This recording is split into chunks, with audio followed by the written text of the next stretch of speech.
Shalom Elohim, haleluya, puji nama Tuhan. Semangat pagi Bapak Ibu Saudara yang dikasihi Tuhan kita Yesus Kristus. Jumpa lagi bersama saya Pendeta Samuel Mabuntu dalam Renungan Pagi ke 2791 hari Renungan Pagi ini mengudara. Puji Tuhan. Bapak Ibu Saudara yang dikasihi Tuhan, sebelum kita membaca, mendengarkan, dan merenungkan firman Tuhan hari ini, mari kita berdoa, minta pimpinan Roh Kudus. Kita berdoa. Bapa di surga, berbicaralah kepada kami semua. Pakai firman Tuhan ini untuk menegur kami, menasihati kami, meneguhkan iman percaya kami, dan memberkati kami semua. Di dalam nama Tuhan Yesus yang adalah firman Allah yang hidup, kami berdoa. Amin. Haleluya. Bapak Ibu Saudara yang diberkati Tuhan, bersama dengan saya kita akan belajar Alkitab dari kitab Kejadian sampai kitab Wahyu. Mari buka Alkitab kita. Titus 1 ayat 1 sampai ayat 4. Demikian firman Tuhan. Dari Paulus, hamba Allah dan Rasul Yesus Kristus, untuk memelihara iman orang-orang pilihan Allah dan pengetahuan akan kebenaran seperti yang nampak dalam ibadah kita, dan berdasarkan pengharapan akan hidup yang kekal, yang sebelum permulaan zaman sudah dijanjikan oleh Allah yang tidak berdusta, dan yang pada waktu yang dikehendakinya telah menyatakan firman-Nya dalam pemberitaan Injil yang telah dipercayakan kepadaku sesuai dengan perintah Allah Juru Selamat kita, kepada Titus, anakku yang sah menurut iman kita bersama. Kasih karunia dan damai sejahtera dari Allah Bapa dan Kristus Yesus, Juru Selamat kita, menyertai engkau. Amin. Firman Tuhan. Haleluya. Bapak Ibu Saudara yang diberkati Tuhan, Rasul Paulus menulis surat kepada Titus yang adalah rekan sepelayanan Rasul Paulus, yang disebut Paulus sebagai anak yang sah menurut iman. Kalau bisa kita artikan dengan sederhana, anak rohani dari Rasul Paulus. Tema utama surat Paulus kepada Titus ini bicara tentang karakter atau perilaku Kristus yang harus diterapkan oleh semua orang Kristen dimanapun berada. Saudara yang dikasihi Tuhan, adapun tujuan penulisan surat Titus ini adalah untuk memberikan petunjuk dan pengajaran tentang bagaimana Titus sebagai gembala, Titus sebagai seorang pemimpin jemaat yang ada di Kreta Yunani, bagaimana dia dapat hidup dalam kebenaran sehingga jemaat yang dia gembalakan mengenal Tuhan yang benar, dan pastinya mereka kalau menerapkan firman Tuhan, mereka menjadi berkat, mereka menjadi terang, dan nama Tuhan dipermuliakan. Amin. Haleluya. Dari kebenaran firman Tuhan ini, Rasul Paulus mau menjelaskan bagaimana seharusnya tugas hamba Allah kepada Titus dengan merujuk pada diri Rasul Paulus. Yang pertama, tugas seorang hamba Allah, ayat 1, perhatikan. Firman Tuhan berkata, dari Paulus hamba Allah dan Rasul Yesus Kristus, untuk memelihara iman orang-orang pilihan Allah dan pengetahuan akan kebenaran seperti yang nampak dalam ibadah kita. Bapak Ibu Saudara, tugas hamba Allah yang benar, yang pertama, memelihara iman orang-orang pilihan Allah. Amin. Saudara yang dikasihi Tuhan, tugas saudara untuk menjaga, untuk memelihara jemaat yang Tuhan percayakan kepada saudara, supaya apa? Mereka bertumbuh dalam Tuhan. Saudara yang dikasihi Tuhan, harapan Tuhan, jemaat yang Tuhan percayakan kepada saudara, kalau iman mereka kuat dalam pengharapan pada Yesus Kristus Tuhan, mereka menghasilkan buah yang banyak bagi Tuhan. Mereka mempermuliakan Allah Bapa kita, yaitu Yesus Kristus Tuhan kita. Haleluya. Bapak Ibu Saudara, itu tugas gembala, itu tugas hamba Tuhan yang dipercaya untuk melayani jiwa-jiwa. Saudara sebagai seorang pemimpin, saudara harus memiliki hati hamba. Makanya Rasul Paulus memperkenalkan dalam firman Tuhan ini dari Paulus hamba Allah.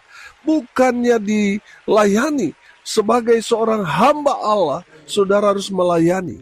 Walaupun mungkin jemaat saudara banyak, gereja saudara kaya, karena persembahan saudara begitu besar, saudara tidak serta-merta saudara menjadi tuan atas pelayanan saudara.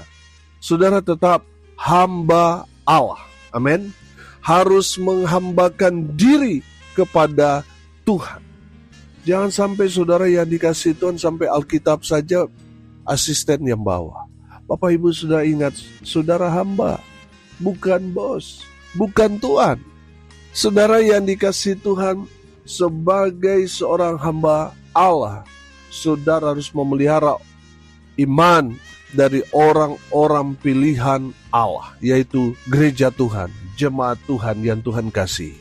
Amin. Karena ada banyak orang syak, saudara, melihat gaya hidup hamba Tuhan bukannya hamba lagi, tetapi sudah seperti bos, apa-apa dilayani.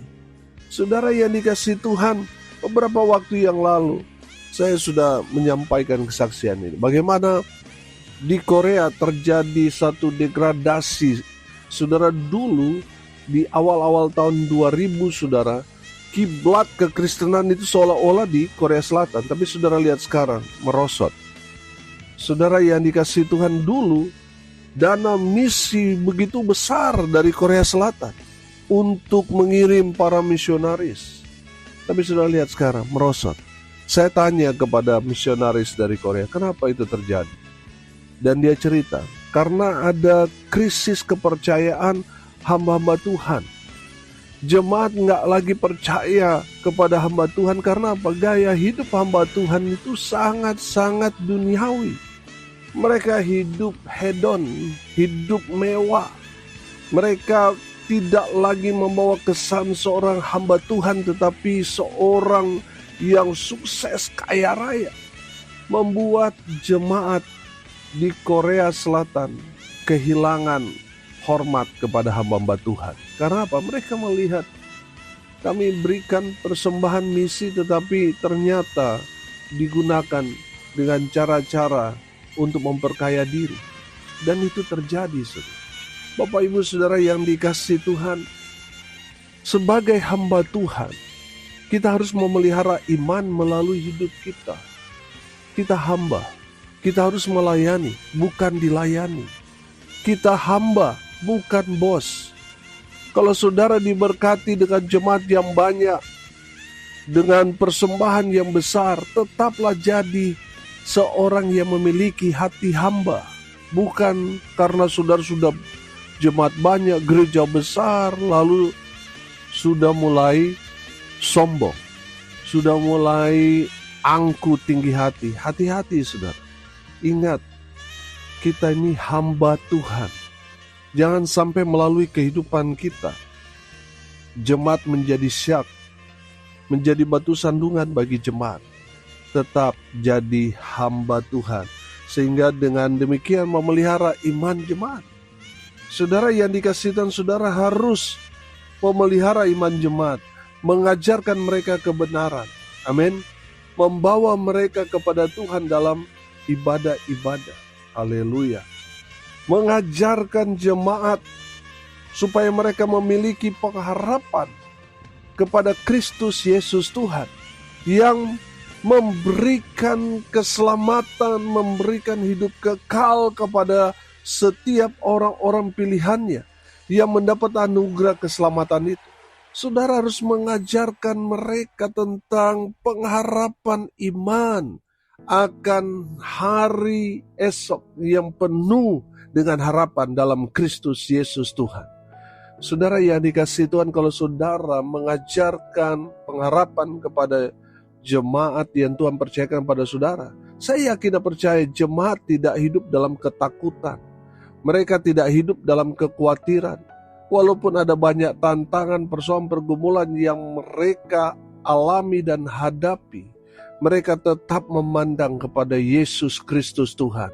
Mereka mendapatkan satu power, kekuatan yang luar biasa dari kepemimpinan seorang hamba Tuhan yang mengajarkan mereka tentang iman. Bapak, Ibu, Saudara, ini tugas hamba-hamba Tuhan. Tugas saudara dan saya yang dipercaya Tuhan untuk melayani jiwa-jiwa. Haleluya. Yang kedua, tugas hamba Allah, ayat 3.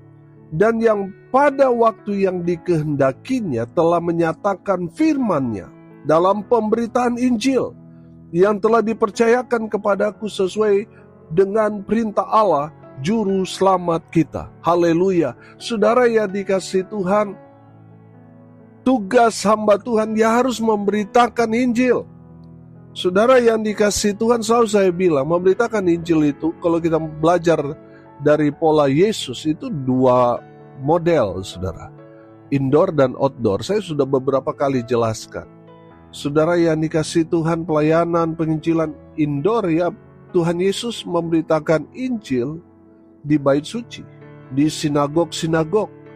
Dan pelayanan Yesus dengan model outdoor, Tuhan Yesus memberitakan Injil di publik, di pasar, di banyak orang, dimanapun Tuhan Yesus dapat menyampaikan Injil. Tuhan Yesus memberitakannya dengan jelas dan tegas. Amin. Haleluya. Bapak, Ibu, Saudara, ini tugas kita, memberitakan Injil. Sebagai seorang hamba Tuhan, kalau tidak lagi memberitakan Injil, saudara, itu menandakan saudara bukan hamba Tuhan. Mungkin ya hanya ikut-ikutan saja. Tapi sebagai hamba Tuhan, kita harus giat memberitakan Injil Kerajaan Allah kepada semua orang. Supaya apa, saudara? Supaya nama saudara dan saya tercatat dalam kerajaan surga. Amin. Haleluya. Bapak, Ibu, Saudara yang diberkati Tuhan, kita semua telah diselamatkan karena pemberitaan Injil. Dan sebagai ungkapan syukur kita sudah diselamatkan Tuhan Yesus, kita harus memberitakan Injil. Amin. Saudara yang dikasihi Tuhan, kalau dulu Tuhan memerintahkan untuk pergi ke seluruh dunia memberitakan Injil, waktu zaman itu alat transportasi berupa kapal, pesawat, saudara, belum baik seperti sekarang ini. Kita sudah sangat dimudahkan, apalagi dengan media sosial yang kita miliki. Saya yakin semua kita punya media sosial. Amin. Saudara yang dikasihi Tuhan, mungkin saudara nggak punya Facebook, nggak punya Twitter, nggak punya YouTube dan lain sebagainya. Saudara mendengar ini melalui WhatsApp, atau saudara mendengarnya dari media sosial yang lain. Saudara, jadikan media sosial yang kita miliki menjadi alat untuk kita memberitakan Injil. Amin. Mungkin saudara tidak bisa berkata-kata secara langsung. Minimal saudara share firman Tuhan kepada orang-orang itu. Supaya apa? Mereka mendengar berita Injil dari Kristus Yesus Tuhan yang memberi keselamatan kepada semua orang yang percaya kepada Yesus. Amin. Kita tidak tahu, saudara, apa yang terjadi dengan mereka ketika mereka mendengar firman yang kita kirim. Tapi saya percaya, saudara, apa yang saudara sampaikan kepada mereka, share kepada mereka, saudara, tidak akan pernah sia-sia. Amin. Bapak, Ibu, Saudara yang diberkati Tuhan, beritakan Injil. Memberitakan Injil ini bukan hanya tugas hamba Tuhan, majelis penginjil, bukan. Tapi untuk kita semua, orang percaya. Amin. Saudara yang dikasihi Tuhan, jangan sampai nanti kita ketemu Tuhan, lalu Tuhan menanyakan ini kepada kita. Sudahkah kamu selama kamu hidup di dunia yang memberitakan Injil, lalu kita pelangak pelongok, kita belum pernah memberitakan kabar baik, sudah celaka kita. Bapak, Ibu, Saudara, mumpung kita masih hidup, mumpung kita masih kuat, mari kita memberitakan kabar baik. Amin. Bapak, Ibu, Saudara yang dikasihi Tuhan, Tadi saya katakan, kalau mungkin saudara kesulitan untuk berbicara kepada orang lain, saudara share aja firman Tuhan yang saya sampaikan, atau hamba-hamba Tuhan lain yang saudara dengar di media sosial saudara diberkati, bagikan kepada orang-orang yang saudara pikir mereka pantas, layak untuk mendengar kabar baik ini, supaya mereka yang percaya pada pemberitaan kabar baik yang kita sampaikan, mereka boleh percaya pada Yesus, mereka diselamatkan. Amin. Saudara, sampaikan itu, beritakan Injil. Selama kita masih ada di dalam dunia ini, itu menandakan Tuhan mau kita memberitakan kabar baik. Amin. Haleluya. Bapak Ibu Saudara yang diberkati Tuhan, yang ketiga, tugas sebagai hamba Allah yang Rasul Paulus mau sampaikan kepada anak rohaninya Titus yang ada di Kreta Yunani. Ayat 4, perhatikan. Kepada Titus, anakku yang sah menurut iman kita bersama, kasih karunia dan damai sejahtera dari Allah Bapa dan Kristus Yesus, Juru Selamat kita, menyertai engkau. Haleluya. Saudara, saya menangkap pesan di sini. Rasul Paulus mengajarkan Titus, sebagai hamba Allah, Titus harus memberkati jemaat. Kenapa? Karena hamba Allah itu, pendeta, gembala, saudara, adalah representatifnya Tuhan di tengah-tengah umat Tuhan. Amin. Jadi saudara yang dikasihi Tuhan, sebagai hamba Allah kita harus memberkati, bukan mengutuk, bukan menghakimi, tetapi memberkati. Amin. Bapak Ibu Saudara yang dikasihi Tuhan, memberkati jemaat bisa saja melayani mereka dengan menyampaikan firman, melayani mereka dalam setiap ibadah. Memberkati jemaat juga harus jadi berkat buat mereka. Kita melihat mereka yang saat kita jumpa mereka membutuhkan pertolongan dari kita, saudara harus jadi jawaban. Amin. Dengan membantu mereka, dengan menolong mereka yang lemah, yang ada dalam pergumulan, yang membutuhkan pertolongan. Lalu Tuhan menggerakkan kita untuk menolong, memberkati mereka. Ya, kita jangan menutup diri. Kita harus jadi berkat buat mereka, memberkati jemaat. Amin. Haleluya.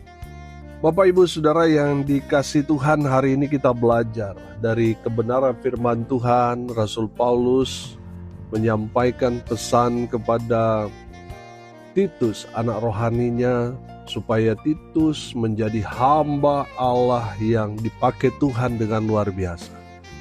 Rasul Paulus mau mengajarkan kepada Titus bagaimana seharusnya sebagai hamba Tuhan hidup di tengah-tengah umat Tuhan. Yang pertama, hamba Tuhan harus memelihara iman orang-orang pilihan Allah. Yang kedua, sebagai seorang hamba Allah harus memberitakan Injil. Itu adalah satu kewajiban sebagai hamba Allah. Yang ketiga, sebagai hamba Allah tugasnya memberkati jemaat. Amin. Mari kita berdoa. Terima kasih Bapa di surga atas berkat firman yang sungguh memberkati kami. Berkati semua pendengar dimanapun mereka berada. Tuhan memberkati hidup mereka. Rumah tangga mereka diberkati. Usaha, pekerjaan, pelayanan mereka dibuat beruntung berhasil dalam segala hal. Mereka yang sakit Tuhan sembuhkan. Mereka yang lemah Tuhan kuatkan. Tuhan hibur mereka berduka cita. Dan nama berdoa biarlah berkat surga turun memenuhi semua pendengar. Bapak Ibu Saudara, arahkanlah hatimu kepada Tuhan dan terimalah berkat dari Tuhan Yesus. Tuhan memberkati engkau dan melindungi engkau. Tuhan menyinari engkau dengan wajah-Nya dan memberi engkau kasih karunia. Tuhan menghadapkan wajah-Nya kepadamu dan memberi engkau damai sejahtera. Di dalam nama Tuhan Yesus, sumber daripada segala berkat. Bapak Ibu Saudara yang percaya diberkati Tuhan, katakan amin. Puji Tuhan. Bapak Ibu Saudara yang dikasihi Tuhan, kalau saudara merasa diberkati melalui renungan pagi ini, bagikan juga kepada saudara-saudara yang lain supaya mereka juga diberkati, karena untuk itulah kita dipanggil untuk jadi berkat. Salam kasih dari Bali. Saya Pendeta Samuel Mabuntu. Sampai jumpa besok pagi. Tuhan Yesus memberkati kita semua. Haleluya.